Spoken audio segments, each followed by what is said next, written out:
Long ago, the world was haunted by terrifying demons called Oni, creatures so brutal they could wipe out entire villages in seconds. But whenever darkness rises, suddenly out of nowhere, legendary heroes called Momotaro appear to brutally crush these monsters and save humanity. Then the scene shifts to the present day, where we see our story useless protagonist named Shiki, who is casually speaking on the phone with a friend.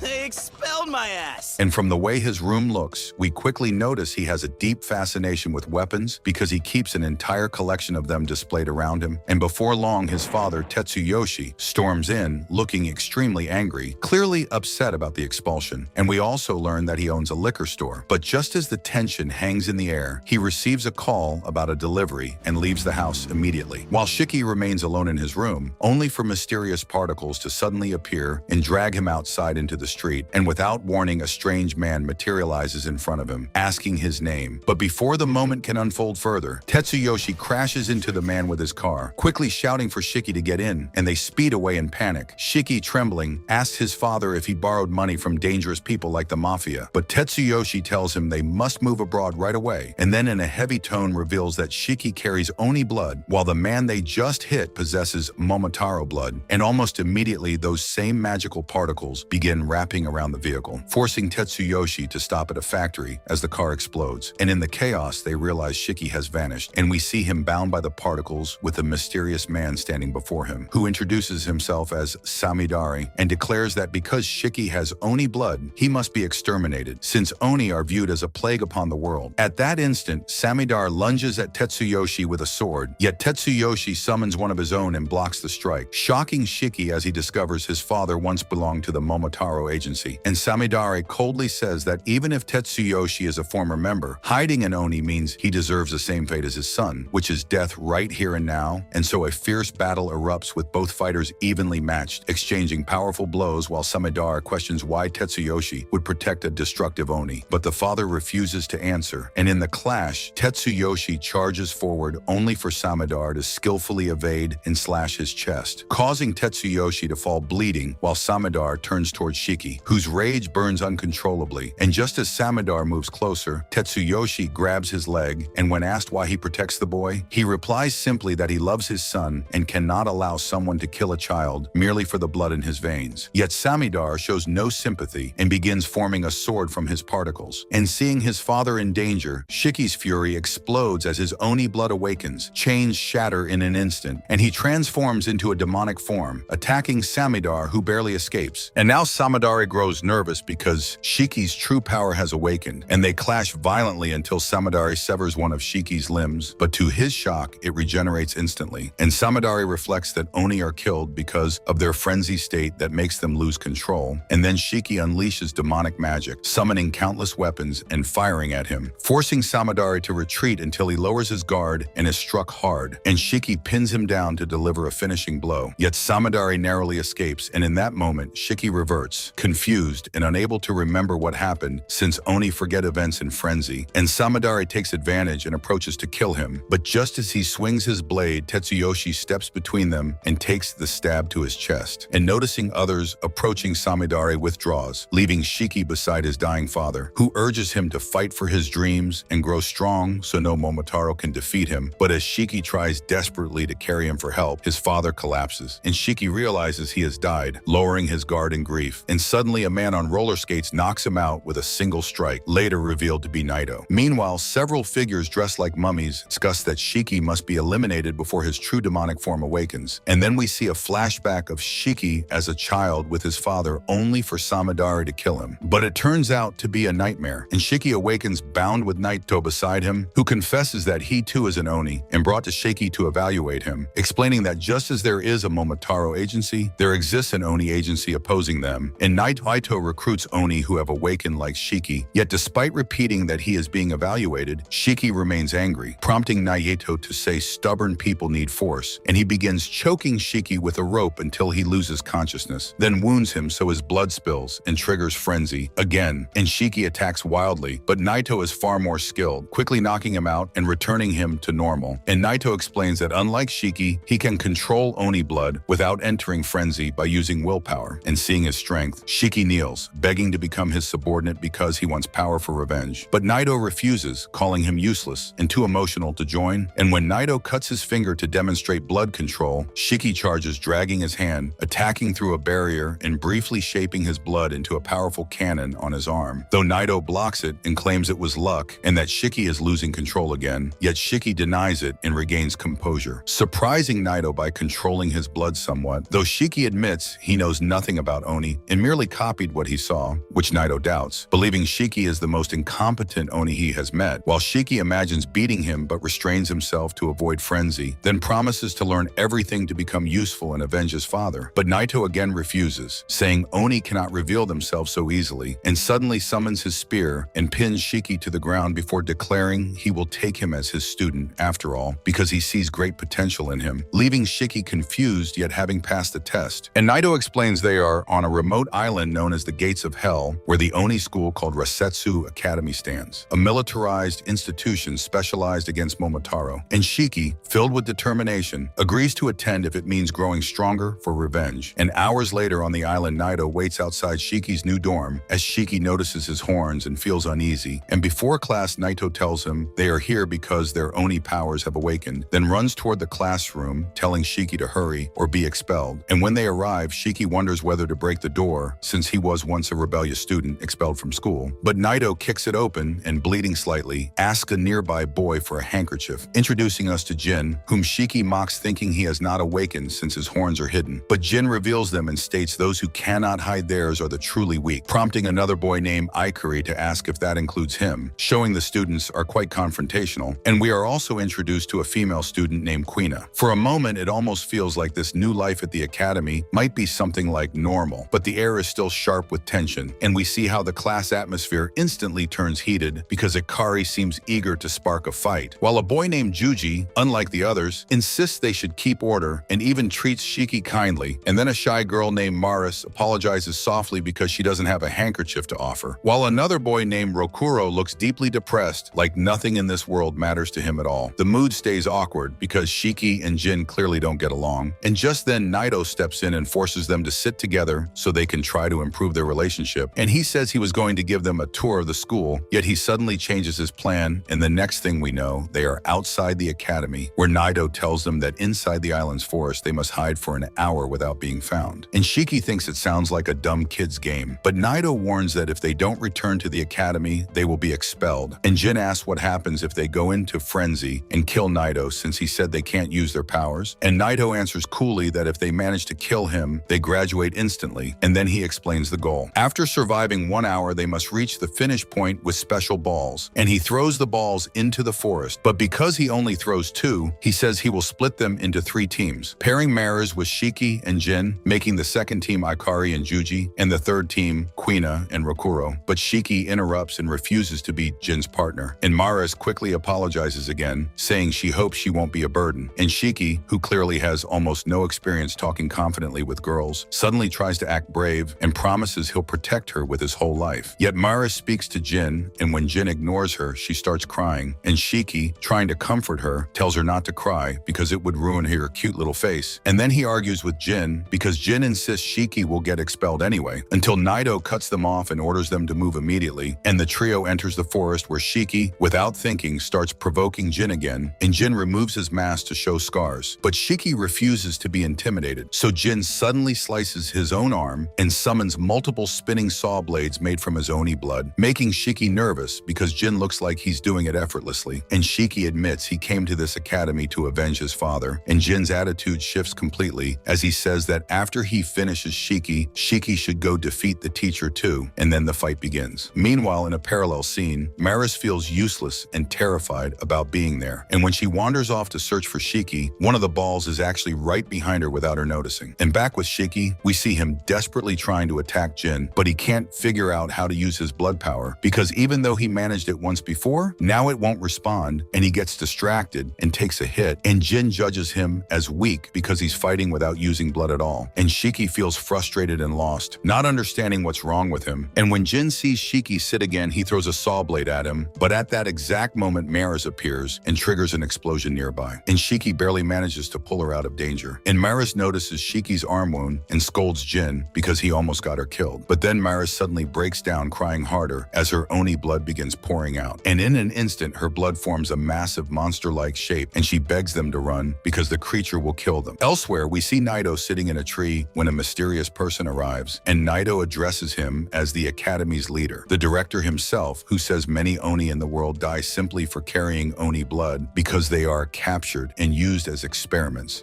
Back in the forest, Jin is fighting the monster, throwing attack after attack, but he realizes he can't beat it, while Shiki worries about Mary's because her crying seems to make her Oni blood spill more. And then the monster hurls a gigantic puddle of blood at both boys, and Shiki tells Maris to try to control it, but it seems the monster has its own mind, so Maris screams for them to run. From a distance, Naito watches and says this monster is the release of Maris's blood eclipse, and he wonders how they will solve it. And then he arrives and tells Shiki that once again he was lucky that he transformed the first time, words that crush Shiki, and Shiki starts crying in desperation because he can't believe he is so useless that he can't even pursue revenge for his father. And at that moment, Jin arrives, cuts his arm again, and summons saws, and Naito, observing, thinks it's a highly advanced technique because it's complex to perform, and Jin attacks the beast again. And right then, Shiki remembers who he truly was, a serious weapon lover and collector. And in that instant, he finally understands how Oni power works for him, and we see Jin getting cornered when suddenly Shiki appears in front of them holding a gigantic weapon,